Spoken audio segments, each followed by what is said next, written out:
하나님 말씀 보겠습니다. 하나님 말씀은 베드로전서 3장 1절부터 7절에 있는 말씀입니다. 신약성경 379면에 있습니다. 379면 베드로전서 3장 1절부터 7절에 있는 말씀입니다. 내 아들아, 이와 같이 자기 남편에게 순종하라. 이는 혹 말씀을 순종치 않는 자라도 말로 말미암지 않고 그 아내의 행실로 말미암아 구원을 받게 하려 함이니, 너희 두려워하며 정결한 행실을 봄이라. 너희의 단장은 머리를 꾸미고 금을 차고 아름다운 옷을 입는 애모로 하지 말고, 오직 마음에 숨은 사람을 온유하고 안정한 심령에 썩지 아니할 것으로 하라. 이는 하나님 앞에 값진 것이니라. 전에 하나님께서 소망을 두었던 거룩한 부녀들도 이와 같이 자기 남편에게 순종함으로 자기를 단정하였나니, 사라가 아브라함을 주라 칭하여 순종한 것 같이 너희는 선을 행하고 아무 두려운 일에도 놀라지 아니하면 그의 딸이 된 것이니라. 남편들아, 이와 같이 지식을 따라 너희 아내와 동거하고 그를 더 연약한 그릇이요 또 생명의 은혜를 함께 이어받을 자로 알아 귀히 여기라. 이는 너의 기도가 막히지 아니하게 하려 함이라. 아멘. 이 말씀을 가지고 행복한 결혼과 부부 생활이라는 제목을 가지시고 이제 한강수 목사님 나오셔서 말씀 전해주시겠습니다. 큰 은혜의 시간이 되기를 바랍니다.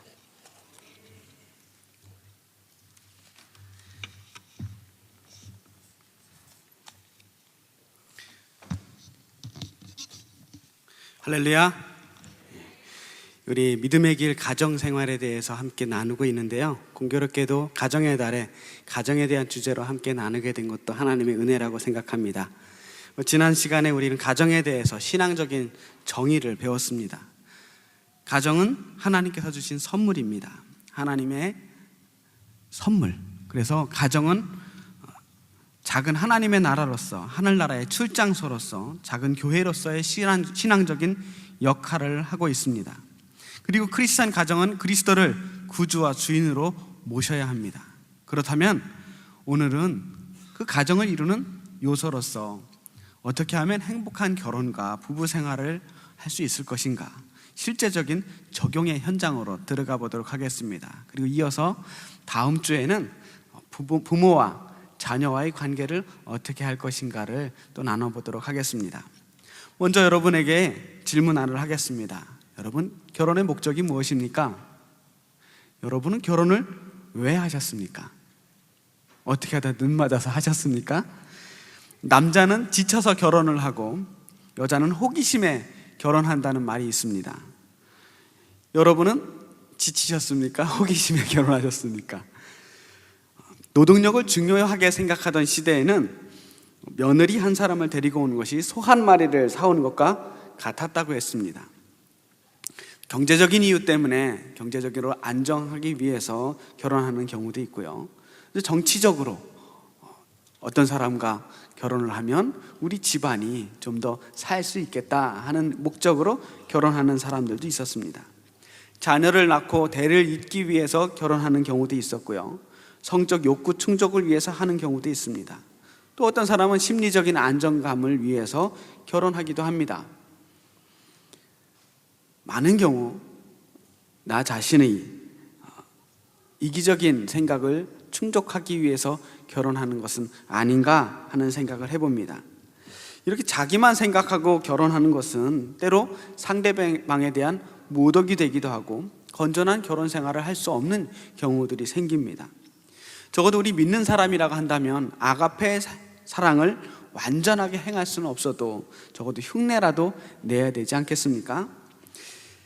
제가 지금까지 결혼을 왜 하는지에 대한 여러 가지 이유들에 대해서 예를 들어봤지만 그것이 본래의 목적이 되어서는 안 되지 않겠습니까? 그렇다면 결혼의 목적은 무엇인가? 첫 번째로 이 결혼의 목적은 하나가 되어 서로 돕고 살기 위함입니다. 교재를 만들어 나눠드렸죠? 빈칸이 혹시 잘 모르겠으면 제가 하시는 말씀을 잘 들으면 다 채울 수가 있습니다. 사실 이 교재를 만든 이유는요, 이 시간이 제일 졸린 시간이에요. 너무 졸려서 저희도 죄송합니다. 졸린 시간에 설교하는 저희도 죄송하지만 여러분들 얼마나 힘들겠습니까? 잠 오지 말라고 중간중간에 빈칸을 채워가면서 잠을 깨시라고 만들어 드린 겁니다. 자, 결혼의 목적은 하나가 되어 서로 돕고 살기 위함입니다. 커뮤니케이션이라는 말이 있습니다. 커뮤니케이션이라는 말은 라틴어의 무누스, 선물, 짐, 책임이라는 이 말에다가 컴이라거나 함께라고 하는 접두사를 붙여서 선물을 서로 나누다, 짐을 서로 진다, 또 책임을 함께 진다라고 하는 뜻을 가지고 있습니다. 결혼은 어떤 의미에서 이러한 커뮤니케이션과 같다라고 생각합니다. 연합하여 한 몸을 이루는 것입니다. 하나님께서 갈빗대로 여자를 만드셨다고 할 때 이 갈빗대의 원어, 히브리어로 보면 첼라라고 되어 있습니다. 첼라라는 말은 갈빗대라는 뜻도 있지만 한쪽, 한편, 측, 한쪽이라는 뜻을 가지고 있습니다. 한쪽이 있다면 다른 한쪽도 있어야 되겠죠. 그래서 루터는 아담이 홀로 있을 때 돕는 배필을 지으리라고 하신 그 하나님께서 그에게 먼저 사명을 주셨는데요, 온갖 짐승과 새의 이름을 짓게 하셨습니다. 그런 이유는 동물에게도 배필이 있는데 나에게는 동반자가 없구나, 모든 동물들은 다 배필이 있는데 나에게만 배필이 없구나 라는 것을 깨닫게 하시려는 것이었다라고 해석을 하고 있습니다. 인생의 길이 아무리 나그네 길이고 잠깐 왔다 가는 길이라고는 하지만 그 길을 혼자 걸어간다면 얼마나 외롭겠습니까? 그래서 부부와 함께 동행하라고 우리에게 배필을 주신 것입니다. 하나님께서 우리를 지으실 때 사람은 더불어 사는 존재로 창조하셨습니다. 사람은 혼자 살 수 없습니다. 혼자 있으면 하나님께서 주신 이 창조하신 하나님의 본뜻을 다 발휘하지 못한다는 겁니다. 그래서 남녀가 결혼해서 서로 부족한 부분을 채워가며 조화롭고 온전한 가정생활을 할 때 비로소 아주 튼튼한 가정을 이루게 되는 것입니다. 남편이 5라는 힘을 가지고 있고 또 아내가 5라는 힘을 가지고 있을 때 이게 합치면 10이라는 힘이 되는 것이 아니라 20도 되고 30도 되고 100도 되는 것입니다. 이것이 바로 돕는 배필의 힘입니다. 두 번째로는 자녀를 낳고 양육하기 위해서입니다. 생육하고 번성하라, 땅에 충만하라 라고 하나님께서 말씀하셨습니다. 생육하고 번성하는 것은 하나님이 우리에게 주신 큰 축복입니다. 요즘 젊은이들 가운데 자신들의 편의와 쾌락을 위해서 아이들을 낳지 않겠다고 하는 사람들이 점점 늘어간다고 합니다. 이것은 하나님의 뜻과 다른 것입니다. 임의로 자기가 원하지 않는다고 해서 아이를 유산시키는 것도 옳지 않은 일이죠. 물론 우리나라에서 아이를 낳아 키운다는 게 결코 쉽지 않은 것도 사실입니다. 아이 하나 키우려면 교육비 들어가고 온갖 신경을 쓰고 정말 아기 키우는 게 장난이 아니죠. 하지만 장기적인 안목에서 보았을 때 우리나라는 아주 심각한 위기에 처해 있습니다. 지금 우리나라 출산율이 세계 최저입니다. 인구가 갈수록 줄어가고 있습니다. 이 상태로라면 세계에서 유일하게 인구가 줄어서 멸망하는 나라가 될 수도 있다라고 얘기합니다. 계속 줄어가는 거야. 노인들은 늘어가고 자녀들은 점점 줄어들어서 인구가 거꾸로 된 피라미드 모양으로 점점 노년층만 들어가고 젊은 사람들이 줄어들어서 나중에는 인구가 거의 없어지게 될 수도 있지 않겠느냐 하는 걱정을 합니다. 물론 자녀는 결혼의 필수적인 요소가 아니라 부가적인 축복입니다. 자녀가 없는 것이 큰 결격 사유가 되는 것은 아니라는 말입니다. 자녀가 없는 것이 죄는 아닙니다. 어떤 의미에서 자녀가 없는 그 결혼도 나름대로의 하나님의 축복이고 완전한 의미의 결혼이라고 볼 수도 있습니다.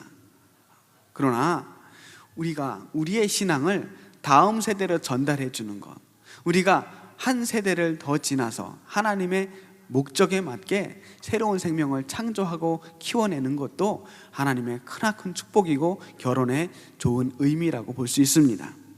세 번째로는 경건하게 살고 힘을 모아 하나님께 영광을 돌리기 위해서입니다. 하나님께 영광을 돌리기 위해서 우리가 결혼하는 것입니다. 여기에 두 가지 측면이 있습니다. 하나는 소극적인 측면으로 우리가 결혼을 함으로써 음란의 죄를 막기 위해서라고 성경은 말하고 있습니다. 고린도전서 7장 9절에 보면 정욕이 불같이 타올라 못 견디는 것보다는 결혼을 하는 편이 낫다라고 이야기를 합니다. 7장 2절에 음행에 빠질 유혹 때문에 남자는 저마다 자기 아내를 두고 여자도 저마다 자기 남편을 두라고 말씀하고 있습니다. 고린도전서 7장 5절 말씀을 제가 세 번역으로 좀 더 알기 쉽게 읽어보겠습니다. 서로 물리치지 마십시오. 개역 성경에는 분방하지 말라, 각방 쓰지 말라라고 이야기도 되어 있습니다.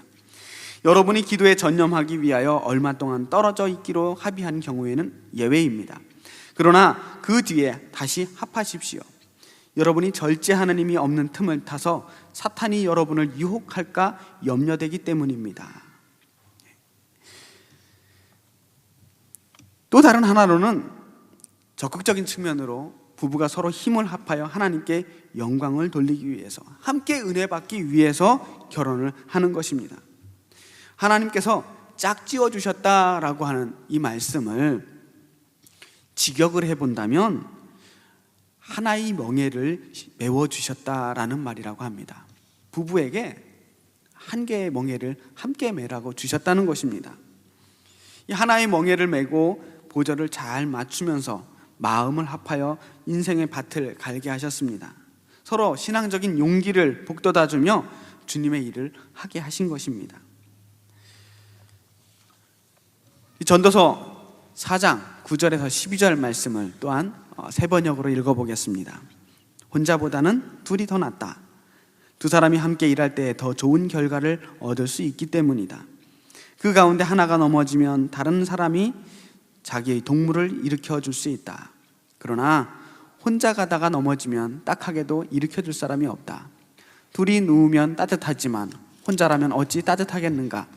혼자 싸우면 지지만 둘이 힘을 합하면 적에게 맞설 수 있다. 세 겹줄은 쉽게 끊어지지 않는다 라고 되어 있습니다. 하나님께서 우리를 혼자서 이 험한 세상 싸우다가 쓰러질까 봐 한 사람을 더 붙여주셔서 함께 승리하라고, 하나님께 영광 돌리라고 배필을 주신 줄 믿습니다. 자, 그렇다면 우리 부부 생활을 어떻게 건강하게 잘 이루어갈 수 있을 것인가, 실제적인 측면으로 들어가 보겠습니다. 먼저 아내는 남편에게 존중하고 순종해야 합니다. 왜 그럴까? 왜 아내는 남편에게 순종해야 합니까? 에베소서 5장 22절에서 24절 말씀을 제가 먼저 읽겠습니다. 아내들이여 자기 남편에게 복종하기를 주께 하듯 하라. 이는 남편이 아내의 머리됨이 그리스도께서 교회의 머리됨과 같음이니 그가 바로 몸의 구주시니라. 그러므로 교회가 그리스도에게 하듯 아내들도 범사에 자기 남편에게 복종할지니라. 아멘. 아멘. 아멘 소리가 좀 작은 것 같아서 그런 거예요. 예, 복종이라는 말에 대해서 심기가 불편하신 분들이 많이 계신 것 같습니다. 이 개역 성경에 복종이라고 되어 있고요, 다른 성경에는 순종이라고 되어 있습니다. 아내가 남편에게 복종하는 것은 부모에게 자녀가 순종하는 것보다 좀 더 강력한 구속력을 가진다는 의미가 있습니다. 남편은 아내를 사랑하고 아내는 남편을 존중하라고 성경은 계속해서 가르치고 있는데요. 요즘 시대에 무슨 시대인데 감히 이런 말을 하십니까? 용기가 있게 어떻게 이런 말씀을 하십니까? 라고 하실 분들도 계실 것 같습니다. 조선시대도 아닌데 웬 복종입니까? 유교적인 복종은 맹목적인 복종입니다. 그래서 거기에는 부조리가 들어가고요, 반작용과 상처를 남기게 됩니다. 하지만 이 기독교적인 복종은 인격적인 복종이고 자발적인 복종입니다. 폭력이 개입되어 있지 않은 복종입니다. 노예나 종이 주인에게 복종하는 것이 아니라 상대방에 대한 사랑과 존중의 마음으로 복종해야 하는 것입니다. 주님 안에서 남자가 없이 여자가 없고 여자 없이 남자가 없다는 전제하에서 성경은 여자의 머리는 남자고 남자의 머리는 그리스도고 그리스도의 머리는 하나님이라고 했습니다. 수직적인 개념이 아닙니다. 누가 누구의 머리라는 것이 점점 올라가서 이 사람이 이 사람보다 높고 더 높고 이런 개념이 아니라 역할로서의 개념을 말하고 있는 것입니다. 각각 다른 역할을 맡았다는 것입니다. 남자가 머리라면, 남자가 여자의 머리라면 여자는 남자의 심장입니다. 자, 머리가 더 중요합니까? 심장이 더 중요합니까? 네? 둘 다 없으면 죽어요. 네. 머리만 있으면 뭐합니까? 심장이 없는데. 심장만 있으면 뭐합니까? 머리가 없는데. 누우면 다 똑같은 높이입니다. 서 있을 때는 얻은 게 더 위에 있지 누워 있으면 다 똑같은 높이예요. 둘 다 중요합니다. 그렇다면 아내가 남편에게 경외하라고 했는데 이 경외하라, 복종하라는 말이 마음에 와닿지 않는다면 존중하라 혹은 인정하라라는 말로 바꾸어 쓴다면 어떻겠습니까? 남편은 존경하거나 존중하거나 인정하거나 모든 것, 이 남편을 사랑하는 모습을 표현한 말이라고 생각됩니다. 자, 왜 아내가 남편에게 순종해야 하는가, 존중해야 하는가? 첫 번째는 아내 자신의 행복을 위해서입니다. 아내 자신의 행복을 위해서입니다. 남자의 고향은 흙이고 여자의 고향은 남자의 가슴이라는 말이 있습니다. 갈비뼈를 가지고 만들었다는 의미도 되겠지만 다른 의미로 말한다면 남자는 자신을 인정해주는 사람을 위해 목숨을 바치고 여자는 자신을 사랑해주는 사람을 위해서 목숨을 바친다라는 말이 있습니다. 많은 부부 갈등 가운데서 그중에 여러 가지 원인이 있겠지만 아내가 남편을 우습게 알거나 무시하는 데서 생겨나는 경우들이 종종 있습니다. 남편을 존중해 주시기 바랍니다. 남편을 존중할 때 아내도 사랑받게 됩니다. 남편을 왕으로 섬길 때 아내는 뭐가 될까요? 왕비가 됩니까? 많은 남편들도, 많은 아내들도 오해하는 것이 있습니다. 남편이 왕이 되면 아내가 왕비가 되는 것이 아니라 시녀나 무슬이가 된다고 착각하는 겁니다. 그래서 왕으로 만들어주지 않는 거예요. 자기가 왕이 되면 내가 시녀가 되는 건데 라고 생각하는 거죠.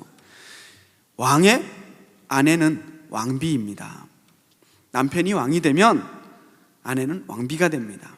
그러면 그들이 낳은 자녀들은 뭐가 될까요?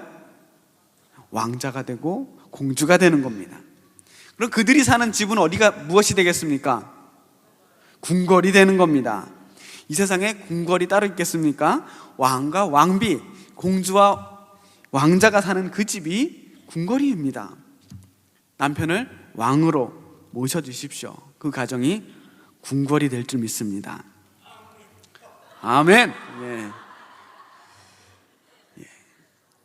자신의 집을 궁궐로 만드느냐 못 만드느냐는 그 열쇠를 누가 가지고 있느냐 하면 아내들이 가지고 있습니다.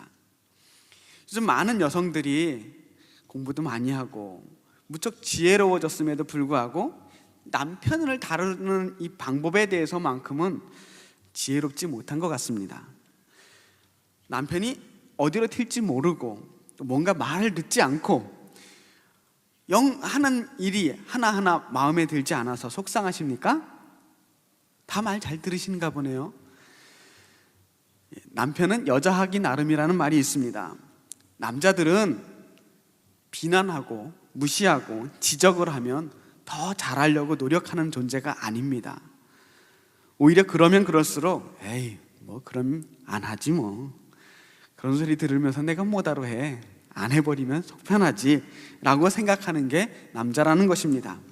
당신 청소 좀 해주세요. 남편이 열심히 청소를 합니다. 그런데 꼼꼼한 여성들이 보기에 남자들의 청소가 영 마음에 들지 않습니다. 그래서 한마디 합니다. 아니 그렇게밖에 못해요?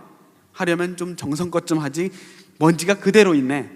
그러면서 다 해놓은 청소를 여자들이 다시 하는 거예요. 그러면 이 남자들이 다음엔 좀 더 열심히 해야겠다, 내가 이런 소리 들으면 안 되지, 다음엔 꼼꼼하게 해야겠다 라고 생각하는 게 아니라, 그럴 거면 애초부터 자기가 하지, 사서 열심히 고생했는데 욕먹었네, 다음부터는 다시는 안 해야겠다 라고 생각한다는 겁니다. 우리 집의 이야기를 하는 게 아닙니다. 여러분 집 이야기를 하고 있는 거예요. 여러분, 마음에 좀 안 드시더라도 존중해 주세요. 어쨌든 남편은 시간을 내서 아내의 일을 도와주려고 하고 있지 않습니까? 그러면 정말 마음에 들지 않더라도 고맙다고, 당신이 청소해 주니 너무 좋다고, 행복하다고 한마디만 해주세요. 나중에 남편 안 볼 때 따로 청소를 하시더라도 그 자리에서는 잘했다고 칭찬해 주시기 바랍니다. 그러면 남자들은 속도 모르고 다음에 또 칭찬 듣고 싶어서 괜히 시키지도 않는데 청소기를 들고 뭐 청소할 데 없나 하고 찾아다니는 거예요. 남자들은 생각보다 굉장히 단순한 존재입니다. 조금만 칭찬해주면 자기 몸 부서지는지 모르고 정신없이 일하는 게 남자입니다. 제가 남자인데요, 알면서도 속상하게도 인정할 수밖에 없습니다. 정말 남편이 너무 미워서 미워 죽겠으면 미친 듯이 칭찬해 주세요. 그러면 죽을 둥 살 둥 모르고 일하다가 지쳐서 죽을지 모릅니다. 아무리 위대한 여성이고 기도 잘하는 여성이고 아는 것이 많고 가진 것이 많은 똑똑한 여성이라도 가정 안에서 남편을 존중하지 않으면 가정의 성령 충만함을 느낄 수가 없습니다. 가정을 하나님의 나라로 만드시는 열쇠는 여러분에게 달려 있습니다. 두 번째로는 남편의 행복을 위해서입니다. 남편의 행복. 남자의 얼굴이 항상 명랑하고 좋은 것은 좋은 아내를 두었기 때문입니다. 그리고 그 얼굴이 굳어있는 것은 바가지 긁는 아내 때문입니다. 남성들의 얼굴을 보면 그 집이 지금 어떤 분위기인지 알 수 있다는 이야기입니다. 영어로 이 공처가가 핸팩트 허스밴드예요. 암탉에게 쪼이는 남편이라는 뜻입니다. 암탉에게 자꾸 쪼여서 벼슬이 다 뜯기고 털이 다 뜯긴 수탉이 나가서 힘을 쓸 수 있겠습니까? 꼴이 말이 아니잖아요. 아내된 여러분, 여러분이 남편의 자존감을 무시하고 비난할 때마다 남편의 깃털을 하나씩 잡아 뽑는 것임을 기억하시기 바랍니다. 그런 남자의 모습은 털 뽑힌 닭처럼 정말 가련하기 짝이 없습니다. 전 세계를 지배할 만큼 능력 있고 위대한 남성이라고 할지라도 가정에서 자기 아내로부터 진정한 복종을, 순종을 받지 못하고 인정받지 못한다면 외롭고 비참한 존재가 됩니다. 바깥에서는 사장님이고 선생님이고 존경받는 사람이라고 할지라도 집에서 아내에게도 인정받지 못한다면 자존감이 살아나지 않는다는 겁니다. 반대로 남자가 혹 밖에서 사람들에게 무시당하고 인정받지 못하는 일을 한다고 할지라도 자기 가정에 들어와서 처자식들에게 존경을 받고 아낌을 받는다면 그 사람이야말로 천하를 다 가진 것처럼 행복하게 살 수 있는 것입니다. 오늘날 교회가 아무리 어마어마하게 커지고 위대한 일을 한다고 할지라도 예수 그리스도가 주인이 되지 못하고 그 교회를 통해서 예수 그리스도의 존재가 존귀하게 드러나지 못한다면 그 교회가 쓸모없는 교회라고 손가락질을 받지 않습니까? 마찬가지로 가정에서도 아내가 아무리 위대한 여성이라고 할지라도 그 아내를 통해 남편이 행복해지지 못한다면 어떤 의미에서 그 여성은 성공한 여성이라고 볼 수 없습니다.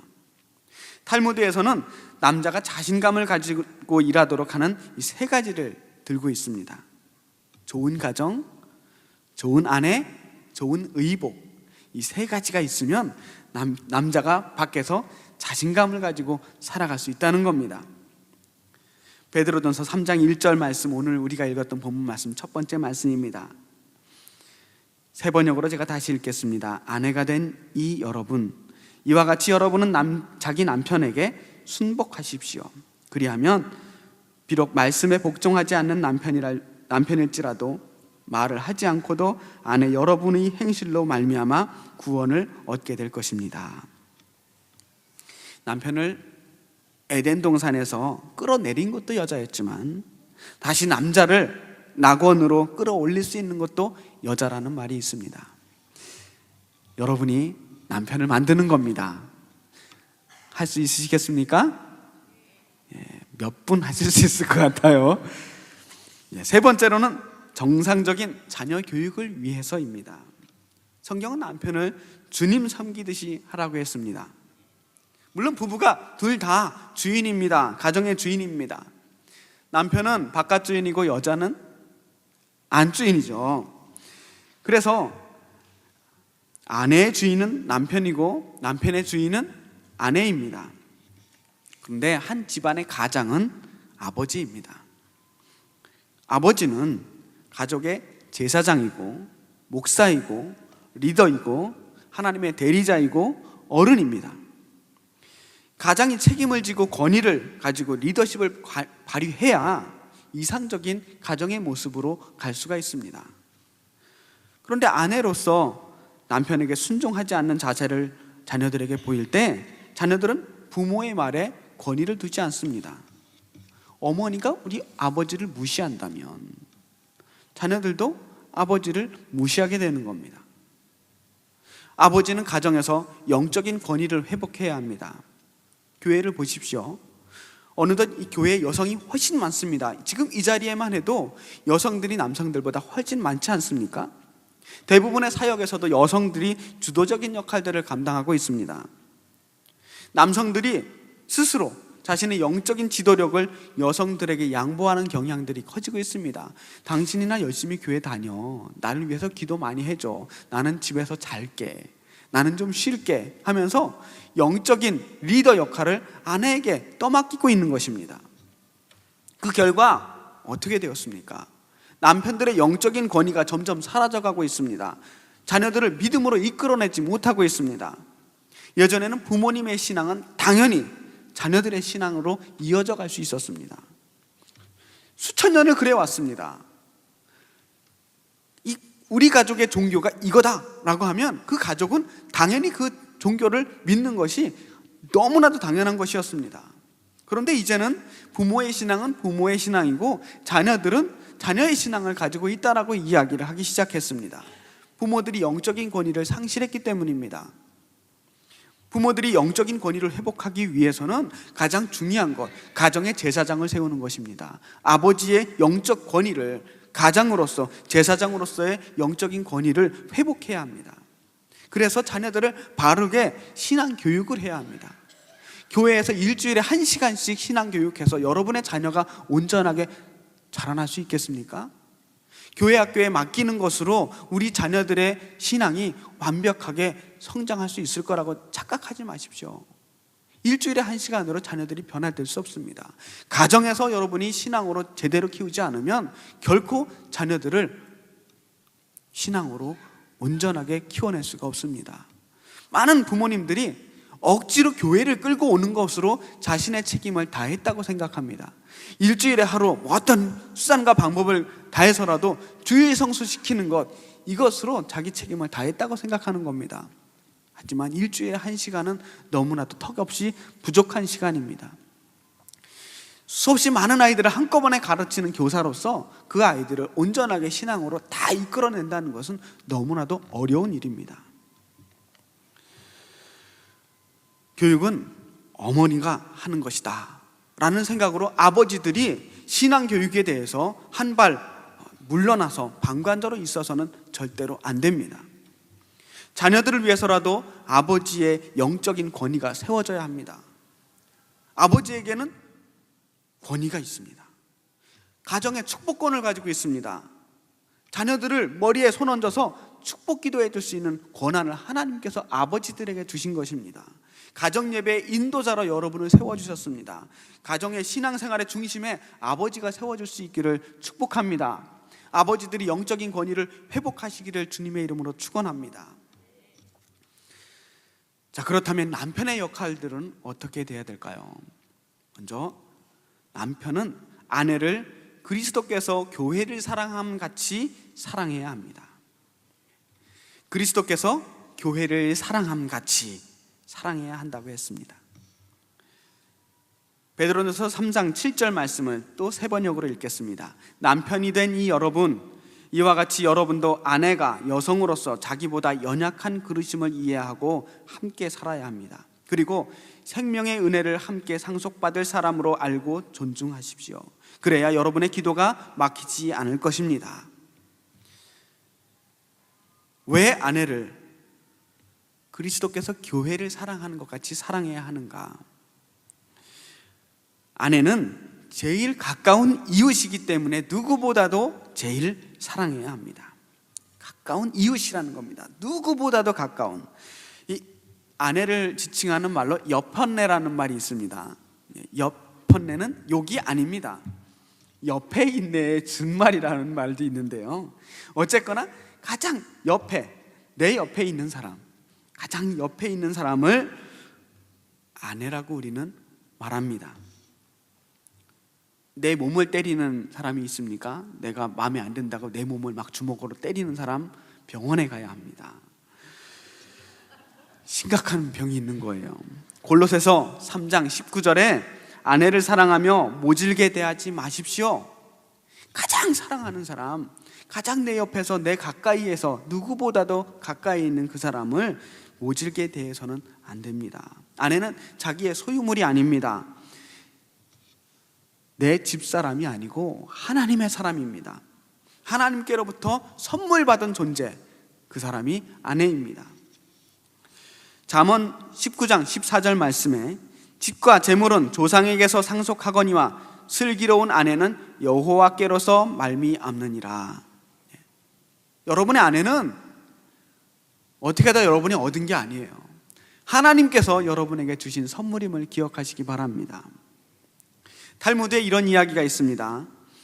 하나님이 최초의 여자를 남자의 머리로부터 만드시지 않은 것은 여자가 남자를 지배해서는 안 되기 때문입니다. 그러나 발로부터 만드시지 않은 것은 그의 종으로 되어도 안 되기 때문입니다. 만일 머리뼈를 뽑아 여자를 지으셨다면 남자가 여자를 받들고 살기에 힘들 뻔했습니다. 만일 남자의 발가락 뼈로 여자를 만들었다면 여자를 밟아줘도 될 뻔했습니다. 늑걸로부터 만드신 것은 그녀가 언제나 그의 마음 가까이에 있을 수 있기 위해서입니다. 감사하지 않습니까? 하나님께서 우리에게 가장 소중한 존재를 소중한 부분으로 만들어 주셨다는 겁니다. 참 사랑은 사랑하는 자를 소중하게 여길 줄 압니다. 의식적이든 무의식적이든 남편이 아내를 단지 밥 짓는 사람, 빨래하는 사람, 집안 청소하는 사람, 자녀를 양육하는 사람으로만 생각하면 큰 잘못입니다. 나의 사랑하는 아내를 파출부로 보아서야 되겠습니까? 자기가 소중히 돌봐줘야 될 책임을 진 사람으로 생각해야 합니다. 남녀는 모두 하나님의 형상으로 지음받았습니다. 둘 다 동등하고 평등한 책임 관계와 인격적인 관계가 있어야 온전한 부부 생활을 할 수 있습니다. 성경은 계속해서 결혼은 평등하고 민주적인 존재라는 것을 알려줍니다. 누가 누구 위에 군림해서는 안 된다는 겁니다. 좋은 남편은 결코 가족 위에 군림하고 다스리는 남편이 아닙니다. 남편은 믿음직스러운 남편, 믿음직스러운 아버지가 되어야 되지 무섭거나 어려운 가장이 되어서도 안 됩니다. 가족들이 여러분을 만약 두려운 존재로, 무서운 존재로 생각한다면 무언가 내가 잘못하고 있다라는 생각으로 반성해야 합니다. 고쳐야 합니다. 지금까지 이렇게 살았는데, 지금까지 계속 그렇게 해왔는데 뭘 하고 계속 넘어갈 부분이 아니라 바로 잡아야 한다는 것입니다. 두 번째는 아내는 남편보다 더 연약한 그릇이기 때문에 사랑해야 합니다. 더 연약한 그릇이라는 것입니다. 깨지기 쉬운 그릇인데다가 나보다 더 연약하기 때문에 조심스럽게 다뤄야 합니다. 이 그릇은 한번 깨지면 다시 복구할 수가 없습니다. 그녀는 새 그릇이 아닙니다. 긁으면 긁혀집니다. 던지면 깨집니다. 깨질 때는 소리만 시끄러운 것이 아니라 그 깨지는 그릇이 얼마나 고통스럽고 또 그 그릇의 주인이신 하나님의 마음이 얼마나 아프시겠습니까? 레이디 퍼스트라는 말이 있습니다. 레이디 퍼스트라는 말은 여자가 더 높다는 뜻이 아닙니다. 사랑하는 사람이고 연약한 그릇이기 때문에, 약한 사람이기 때문에 배려하는 마음으로 창문도 열어주고 의자도 빼주고 문도 열어주는 겁니다. 굉장히 떠받들기 위해서가 아니라 약하기 때문에. 하나님은 여성들에게 감성적인 마음을 주셨습니다. 따뜻한 마음으로 부드럽게 행해야 하기 때문입니다. 남성들이 만약 그런 감성들을 가졌다면 사회생활하기가 굉장히 어려울지도 모릅니다. 때때로 우리는 냉정하고 객관적인 판단을 해야만 하기 때문입니다. 그래서 감성적이고 연약한 여성을 보호하도록 남편을 주신 겁니다. 그릇은 무엇을 담느냐에 따라서 그 가치가 달라집니다. 이 연약한 그릇에 듬직한 남편이 담겨 있다면 참 행복하지 않겠습니까? 세 번째는 생명의 은혜를 함께 유업으로 받는 자이기 때문에 우리가 아내들을 사랑해야 합니다. 생명의 은혜를 함께 유업으로 받았다라는 말은 둘이 한 몸을 이루어 함께 아기를 낳아 키울 수 있는 존재라는 뜻을 가지고 있습니다. 가정의 질서와 훌륭한 아이를 양육하기 위해서라도 아내를 사랑해야 합니다. 우리의 믿음을 다음 세대로 전해주는 것이 우리에게 크나큰 사명이 아니겠습니까? 자녀들은 부모의 사는 모습을 보면서 그 사는 어떻게 살아가야 할지, 무엇을 어떻게 판단하고 행동해야 할지를 배우게 됩니다. 부모님들이 사랑으로 살아가는 모습을 보고 자란 자녀들은 사랑도 많이 받고 또 많이 베풀 줄 알게 됩니다. 보다 긍정적으로 이 세상을 살아갈 수 있는 능력을 얻게 되는 것입니다. 여러분이 신앙생활할 때 부부가 함께 은혜 받는 것, 함께 신령한 하나님의 은혜를 체험하는 것이 왜 중요합니까? 서로 함께 신앙생활을 할 때 여러분의 각자의 신앙이 좀 더 상승 효과를 가져오기 때문입니다. 만약 여러분이 집에서 부부싸움을 하고 주일 예배를 나온다고 생각을 해보세요. 아침에 나오기 전에 한 판을 하는 겁니다. 그리고 아는 것처럼 아무런 일도 없었던 것처럼 예배 자리에 나와 있을 때 여러분이 그 예배에서 은혜 받을 수 있겠습니까? 기도를 하실 때 기도가 제대로 나오겠습니까? 서로 제대로 사랑하지 않으면 하나님 앞에도 제대로 나아갈 수가 없습니다. 가정에서 온전히 사랑해야 할 사람을 제대로 사랑하지 못하면서 여러분의 이웃을 사랑한다고 이야기할 수 있겠습니까? 마태복음 5장 23절에서 24절의 말씀을 보니까 그러므로 예물을 제단에 드리러 가다가 거기서 내 형제에게 원망 들을 만한 일이 있는 것이 생각나거든 예물을 제단 앞에 두고 먼저 가서 형제와 화목하고 그 후에 와서 예물을 드리라 라고 말씀하고 있습니다. 여러분의 가정에 꺼림직한 것, 아직도 제대로 사랑하지 못하고 용서하지 못하고 화해하지 못한 일들을 가지고 예배를 드린다면 어떻게 우리가 온전하게 하나님께 예배 드릴 수 있겠습니까? 그래서 가정의 평화를 이룬 사람이 신앙생활도 잘 할 수 있습니다. 가정의 슬픔과 우환을 가지고 내가 기쁨을 다해 하나님을 찬양하는 마음이 생기겠습니까? 여러분의 가정이 그리스도의 사랑으로 가득한 하나님의 나라로 변화되기를 주님의 이름으로 축복합니다.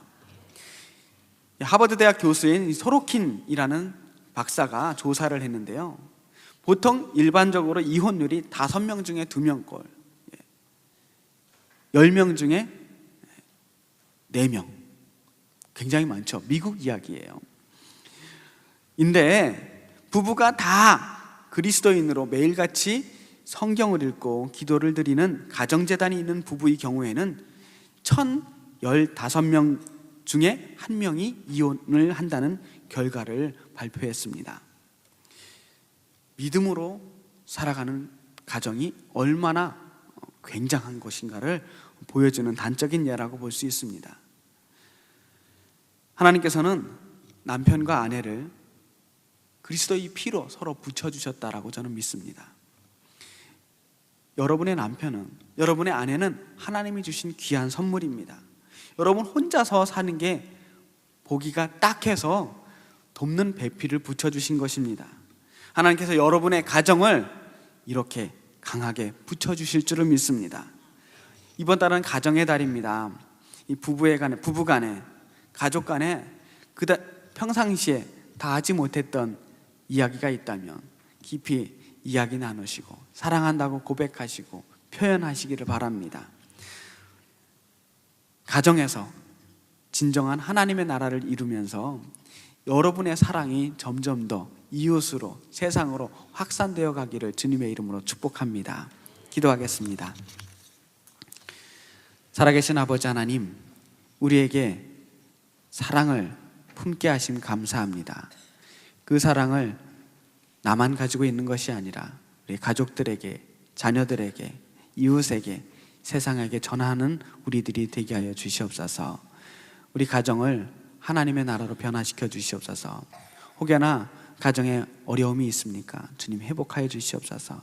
우리가 서로를 향해 진심을 다해 사랑하게 하시고 기도하게 하시고 섬기게 하여 주셔서 그리스도의 본을 우리도 자녀들에게 보일 수 있도록 도와주시옵소서. 살아계신 예수님 이름으로 기도했습니다. 아멘.